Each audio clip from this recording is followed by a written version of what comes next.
Get a new wife for my son. You're useless. The day our multi-generational house was finally completed. Such heartless words were thrown at me with no remorse by my mother-in-law. I knew she didn't think highly of me. Still, considering her feelings, I agreed to build the multi-generational house. Yet I never imagined being treated with such contempt. With words stuck in my throat, I stared at her with her smug smile. My husband looked pale as a ghost, but she didn't know. She didn't know the impact those words would later have. My name is Elena, 30 years old. After graduating from vocational school, I worked at a production company, drawing illustrations. 2 years ago, I became an independent contractor, and now I work as a freelance designer. There are no benefits like when I was employed, nor are there any set holidays. But my income has increased significantly, and I am able to save more than enough.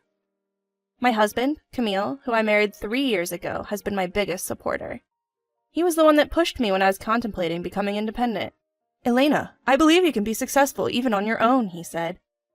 But if I fail, I'll lose my income, and it will be a burden to you, Camille. Don't worry about that. We're a team, remember? If you want to try something new, I want to support you. Camille. Don't worry. Even if anything happens, you're not alone. I'll support you with all my might. Thank you. I'll give it a shot. And so, with Camille's support, I became an independent freelancer. At first, jobs were scarce, and my income was close to zero. But with my husband's support, I didn't give up and kept going. Now, 2 years later, I have more work than I can handle, from regular jobs to major projects. Somewhere along the line, my income exceeded both my previous income and my husband's, and now my annual income exceeds $10 million. We started spending more luxurious time together, like going shopping, traveling to match my husband's days off thanks to our comfortable financial situation. Then one day, while working at home, I started feeling a little unwell.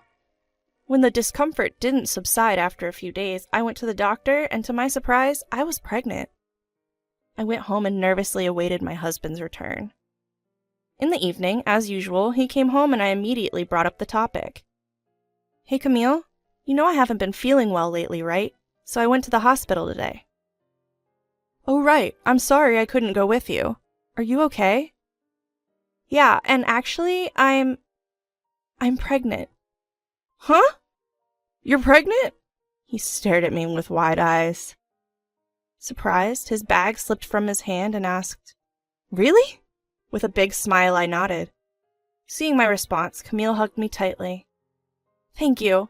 Thank you so much, Elena. I'm so happy. Whoa, I can't breathe, Camille. Oh, I'm sorry. I was just so happy. Seeing you this happy makes me happy too, Camille. Let's work hard together. Absolutely. I will work even harder. So that you'll be okay even when you're close to giving birth and can't work. Thank you. I plan to work until the last minute too. I told Camille, my smile emerging naturally as I saw his tearful expression. We began to eat the dinner I had prepared, but my husband could only talk about our future child. I wonder what the gender will be. We need to prepare various baby items. Should I take paternity leave? And so on. His excessive enthusiasm made me laugh. He was probably mulling over various aspects in his own way. At that moment, I decided to share something that I'd been contemplating for a while. Hey, Camille, there's something I've been thinking about for some time. Would it be wrong for us to build our own house? Huh? A house? Ours? I've always thought that when we have a child, I'd like to live in a standalone house. I want to create a room for our child, and I know it may sound lavish, but I've been thinking that I'd like a study room as well. That makes sense, thinking about our future child. Our current condominium does feel a bit cramped. See, now that we know I'm pregnant, I'd really like to do this if we can. Yeah, I agree. For the sake of our child who's going to be born, let's welcome them in the best environment possible. So, we decided to build a new house. We visited model rooms on our days off and started to plan the floor layout immediately, aiming to complete the house before the birth of our child. When a month had passed since we found out about my pregnancy, we decided to go to my in-laws' house to share the news. My husband's parents were there, with my father-in-law working as a company employee and my mother-in-law being a housewife. They live about a 30-minute drive away from our condominium, but we rarely visit. The reason is simple. I can't say it out loud, but I have a hard time dealing with my mother-in-law. The issue began shortly after our marriage. Or it may have started when we first visited his parents' house to announce our engagement. My mother-in-law has never been welcoming towards me, always displaying a sullen expression. We used to visit their house regularly just after our marriage, but she would always ask, "No children yet?" Moreover, she didn't understand my job and often said, "Drawing for a living is not a real job," when my husband and father-in-law were not around. I gradually began to avoid going to their house due to her insensitive comments. Even when my husband suggested visiting them, I would gently decline, saying, "I have a deadline coming up." But this time, I had to go. Plus, I thought that she would be happy if we shared the news of our pregnancy. So we set off for the in-laws' house, my husband at the wheel. After not seeing her for a while, my mother-in-law greeted me with her usual sullen attitude. "Well, well, it's been a long time, hasn't it, Elena?" "Mother-in-law, it's been a while. I wonder what you've been up to. You surely haven't been drawing all this time, right?" "That's what my job is." "Well, still as sassy as ever. And here I thought you might have changed after being away for so long." She spoke to me this way in a hushed tone when we were alone, yet played the part of the good mother-in-law in front of my husband and father-in-law. When my husband announced my pregnancy, she directed a saccharine voice towards me. "Oh my, Elena, congratulations. I'm truly happy to hear I'll be seeing my first grandchild so soon." "Uh-huh, happy.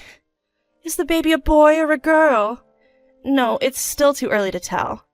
"Well, it doesn't really matter, as long as the baby is healthy." "Yeah, you're right." I plastered on a smile, careful not to spoil the mood. After that, we all got caught up in casual chatter, my father-in-law joining in too. Then, amidst the light-hearted banter, my husband dropped a surprising piece of news. "You know, we've decided to build a new house." His announcement got a big reaction from my mother-in-law. "What?" My ominous hunch came true as she responded with delight. "Why not make it a two-family house?" "Two-family house? You mean you guys will live with us?" "Yes. Our house is getting old. We were just debating whether to renovate or move entirely." Well, we didn't really plan to." "I'm sure the child will benefit from living with grandparents, right? You agree too, don't you, Dad?" My father-in-law, thrown into the conversation, kept his expression neutral, but there was a hint of joy as he muttered, "Yeah, I guess so." Seeing his reaction, my mother-in-law turned to me, her eyes practically shouting, "See? Elena? Honey? Dad agrees too, so it's okay, right?" I mean, it's all so sudden." "Why not? It seems more families are going nuclear these days. I'm sure we'll have a blast living together." "Well, I mean, when the baby comes, working will be hard, you know? Wouldn't it be nice to have someone close by to help out with housework?" Well, I had to admit, she had a point. I wanted to keep my job even after the baby was born, and if my mother-in-law was willing to help, that was definitely a good thing. But should we really live together? She seemed genuinely thrilled about the baby. Meanwhile, I found myself caught in a whirlpool of conflicting emotions. From then on, my mother-in-law changed her attitude towards me entirely. Regular texts started arriving on my mobile phone. "How are you feeling? If you need anything, just let me know." And other gentle messages. Maybe the pregnancy made her reconsider her attitude. I began to lower my guard just a little. One day, my husband asked, "What are we doing about the two-family house thing?" With my mother-in-law's increasing kindness, my thoughts began to shift. "Well, since your parents are so insistent, maybe we should give it a shot." "Really? Are you sure? I thought you didn't like my parents." "True, I was a bit wary of your mother and avoided going to your parents' house. But ever since we found out about the baby, she's been really kind. I think I want to give it a shot." "I see. Thank you, Elena. My mom can be a bit self-centered, but I think she's genuinely looking forward to our child." "Yeah, I get it. It really comes across." "Well, we need to revise our plans then. Let's discuss it with the construction company." A few days later, we visited the construction company we had consulted earlier and told them that we wanted to move forward with building a two-family house. Since we had some floor plans in mind, we decided to expand on them. The plans for our new home progressed steadily, with us sometimes even bringing my in-laws along to the construction company. But I was still oblivious. unaware that this decision would lead to such a predicament. A few months later, as I was about to enter my 3rd trimester, we started the construction. When I called my mother-in-law, or MIL, to share the news, she dropped a bombshell. "Ah, I've waited so long for this moment. I was getting pretty sick of having to be nice to you." "What, mother-in-law?" "Your baby's a girl, isn't it? You're so useless. Didn't I tell you not to have anything but a boy?" Wait a minute. When I told you the gender last time, you said, 'Girls' clothes are cute. That's nice, too.'" "That's because your husband and Camille were there. You're not an idiot, are you?" "Is that so?" Her words hit me like a blunt object. I was speechless. She continued mercilessly. "Just to let you know, it's too late to regret it now, you know? The house is already under construction. I was just buttering you up to live in the new house." "Mother-in-law?" "Oh, by the way, I've prepared quite a few things, too. Look forward to it, okay?" With that, she hung up, leaving me with the dial tone. I had no idea what mother-in-law meant by preparation, but the shock that she hadn't changed a bit was even more significant. I wanted to talk to my husband, but I couldn't muster the courage to say it to his happy face, saying, "It's almost here." I thought I would finish giving birth first, calm down, and discuss it by the time the house was finished. A few months later, our daughter was born safely, and the house was completed about half a year later. We had already told my husband the rough details, and decided to keep the relationship with mother-in-law to a minimum, but let her live in the 2-family house we had built.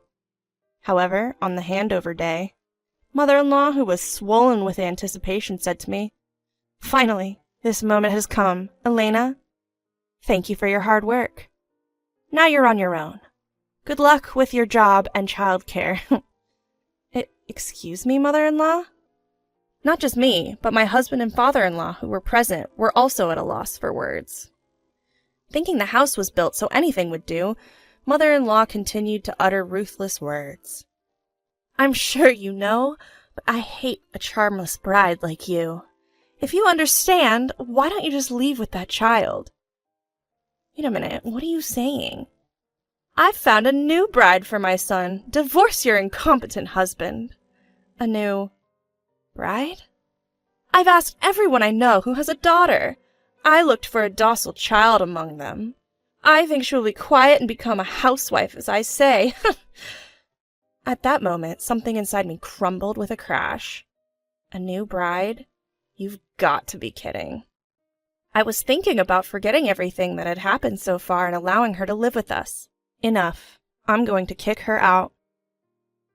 With a resolute mind, I clearly say to the grinning mother-in-law in front of me, "You're the one that needs to leave, mother-in-law." "What? What are you talking about? It's a house built by my son, so there's no need for me to leave." "Oh, you're pretty confident, aren't you?" "Of course." "Well, even if you tell me to leave, it's my son's house, so I'll keep living here." Seeing the overly confident mother-in-law, I couldn't help but let out a laugh. Meanwhile, my husband opened his mouth slowly, his face turning pale. "Mom, don't tell me you didn't know." "Huh? What is it, Camille?" "This house, this duplex, was built under Elena's name." "What?" The smile that mother-in-law had worn so proudly just a moment ago disappeared instantly, replaced by a shocked expression. Visibly upset, she somehow managed to put words together. What are you talking about? She doesn't even have a job. How could she?" "That's what I've been telling you. Elena is an independent woman. She earns much more than I do." Was that true?" "Of course it's true. When we decided to build this duplex, we went way over our budget. But Elena covered the excess costs." "What? That can't be true." The once smiling mother-in-law quickly turned as pale as a sheet. The final blow was dealt by my father-in-law. He launched a sharp accusation at mother-in-law, who had crumpled on the spot. "What was that comment you made earlier? Don't tell me you've been treating Elena like this behind our backs all along. And what was that about wanting a new wife?" "No, that's not it. I was just thinking about what's best for Camille." "What's best for Camille? This was all your doing." How could you do this to Elena? I never thought you could be so low. I want a divorce. No, please, father-in-law announced. I'm going to get the divorce papers. And left the room. Left behind, mother-in-law turned to me, her eyes filled with tears. Elena, please! You have to help me. If things continue like this, he's going to divorce me. What do you mean, help? This is all you're doing, isn't it? Don't say that! I admit I was wrong. From now on, I'll accept you as my daughter-in-law, okay? Please! Despite her words, she wasn't sorry in the slightest. Looking at mother-in-law, who cared only about herself, I was utterly disgusted. I stared at her with the iciest stare I could muster, and let loose. Accept me? Accept me as your daughter-in-law? I couldn't care less about your acceptance. We're not a family anymore, remember? You have some nerve to say sorry without meaning a word of it, you scum. You! How could you call me scum? Excuse me? You, who's been hurling insults at me this whole time, are now playing the victim? You ruined the chance I gave you. From now on, I will never forgive you. You're not allowed in this house, and you'll never see our daughter again. If you understand, then get lost right now. You're worthless. Leaving mother-in-law where she stood, my husband and I, still holding our daughter, went inside the house. We locked the door behind us, refusing mother-in-law any access. Ignoring mother-in-law's incessant yelling outside, father-in-law returned with the divorce papers. He made mother-in-law fill them out on the spot and immediately went to file them. It turned out mother-in-law had been borrowing money from father-in-law. She was given the choice to pay back the money immediately or divorce. As a housewife with no means to pay back the money in a few days, mother-in-law reluctantly chose divorce. We let father-in-law into the house and locked the door once again. After a while, mother-in-law continued to cause a ruckus in front of our house, but before we knew it, she was gone. A bit later, it seemed that mother-in-law's sister reached out to father-in-law, saying that mother-in-law had come to her. Apparently, mother-in-law had been terrible to her sister in the past, to the point that they were almost estranged. Now, in exchange for letting mother-in-law live with her, her sister is making mother-in-law do all the housework as a sort of revenge for past grievances. I'm certain she's not living the easy life she once had. On the other hand, my family of 4 is living happily. Father-in-law, who is a man of few words, shows a lot of love to our daughter. His mere presence provides an ample amount of love for her. Looking forward, we plan to keep working together with my husband and father-in-law to create a fun and loving home.